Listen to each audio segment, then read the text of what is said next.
ដោយសារសេដ្ឋកិច្ចឥឡូវពិបាកខ្លាំងអញ្ចឹងហើយខ្ញុំចង់ធ្វើវីដេអូដែលតាក់ទងទៅនឹងការ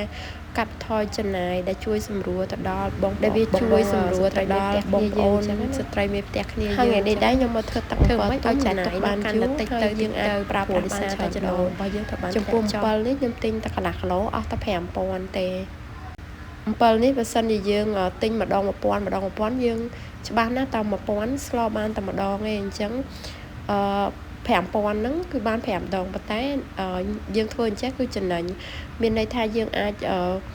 យកសាច់ចេញពី7អស់តែម្ដងអញ្ចឹងយើងអាចស្លោបានច្រើនដងហើយវាងាយស្រួលយើងរហ័សក្នុងការស្លោក្នុងការអញ្ចឹងវាធ្វើឲ្យយើងរីករាយក្នុងការចម្អិនម្ហូបរបស់យើងអញ្ចឹងណាហើយមួយវិញទៀតយើងរើសឧបករណ៍ឲ្យបានត្រូវក្នុងការធ្វើទឹកអំពិលទុំនឹងដូចខ្ញុំសាកដបងឡើងយើងសាកទៅលើស្បៃទៅលើកត្រង់អីចឹងណាតែអត់មានប្រសិទ្ធភាពទេអញ្ចឹងនេះកញ្ឆែងយើងអាកញ្ឆែងប្រឡោះរៀងធំធ្វើម៉េចកញ្ឆែងហ្នឹងប្រឡោះឲ្យរៀងធំអញ្ចឹងវាស្រួលក្នុងការចេញសាច់អំពិលអញ្ចឹងណាអញ្ចឹងបងប្អូនបានមើលហើយយើងអត់ធ្វើអត់ខុសដូចខ្ញុំដំបូងខ្ញុំប្រើកត្រង់អញ្ចឹងប្រើកត្រង់វាសាច់វាអត់ចាញ់ទេដោយសារសាច់វាម៉ត់តែអញ្ចឹងណាដល់ពេលយើងប្រើកញ្ឆែងអញ្ចឹងមកវាស្រួលហើយយើងច្របាច់វារហូតដល់អស់សាច់ពីគ្រាប់អំពិលហ្នឹងអញ្ចឹងណាហើយយើងចាក់ទឹកប្រហែលជា3ដងចាក់ម្ដងយើងពូតម្ដងចាក់ម្ដងយើងពូតម្ដងដូចខ្ញុំបានបង្ហាញអញ្ចឹងណាអញ្ចឹងយើងមកវាសាមញ្ញទេវាគ្រាន់ទឹកអំពិលទុំវាអត់មានអីពិបាកធ្វើទេត្រូវទេប៉ុន្តែយើងប្រើឧបករណ៍បានត្រូវវាធ្វើឲ្យអាការធ្វើរបស់យើងហ្នឹងវាចំណាយពេលតិចយើងអាចមានពេលទៅធ្វើអីផ្សេងទៀតបានអញ្ចឹងណាហើយនេះនៅពេលដែលយើងនេះគ្រាប់អស់ហើយយើងប្រើប្រភេទស្បៃអញ្ចឹងដើម្បីត្រង់អាសបកវាអីនឹងចាញ់ណាបើសិនបើយើងប្រើកត្រង់គឺអត់ចាញ់ទេខ្ញុំប្រើហើយអញ្ចឹងប្រឡាក់កត្រង់ពី3ហើយអញ្ចឹងបានបដូរមកជាការប្រើស្បៃអញ្ចឹងវិញអញ្ចឹងឧបករណ៍សំខាន់ក្នុងការច្រោះវាមានពីរទី1កញ្ច្រែងទី2ស្បៃហាមអត់ឲ្យប្រើ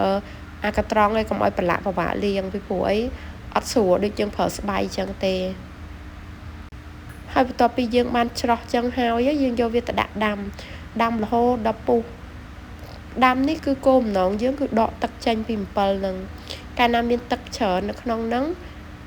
ទី1យើងពិបាកកំណត់ភាពជូររបស់វាទី2ទុកអត់បានយូរទេ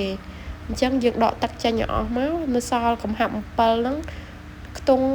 95% វាអាចនៅសល់ទឹកតិចតួចដែរវាមិនអាចអស់ពេកទេប៉ុន្តែយើងព្យាយាមដាក់ដាំវាឲ្យយូរបន្តិចទៅដើម្បីឲ្យវាអស់ចឹងណាហើយបន្ទាប់ពីវាយើងមើលថាវាអស់ទឹកនឹងហើយយើងដាក់អំបិលនេះគោលបំណងឲ្យទឹកអំពិលទុំរបស់យើងនឹងមើលទៅពណ៌វាអត់កម្ៅដូចបងឃើញហ៎វាពេលយើងដាក់អំបិលទៅវាលក្ខណៈទឹកអំពិលទុំយើងមើលទៅឡើងក្រហមអញ្ចឹងយើងអាចយកទៅធ្វើអីក៏បានវាធ្វើឲ្យម្ហូបយើងវាមានសោភ័ណភាពស្អាតអញ្ចឹងហើយបន្ទាប់ពីវាចោះត្រជាក់បន្តិចទៅយើងដាក់វាចូលក្នុងដបអញ្ចឹងទៅដបកែវអញ្ចឹងទៅហើយយកវាទុកទូទឹកកកប្រើបានរាប់ខែអញ្ចឹងនេះឃើញទេយើងទិញអស់តែកន្លះគីឡូអស់តែ5000ទេប៉ុន្តែបានច្រើនដបទេតាហើយស្រួលយើងចង់ប្រើអីគ្រាន់តែចាក់មកហើយចង់ស្លចង់អីអរគុណ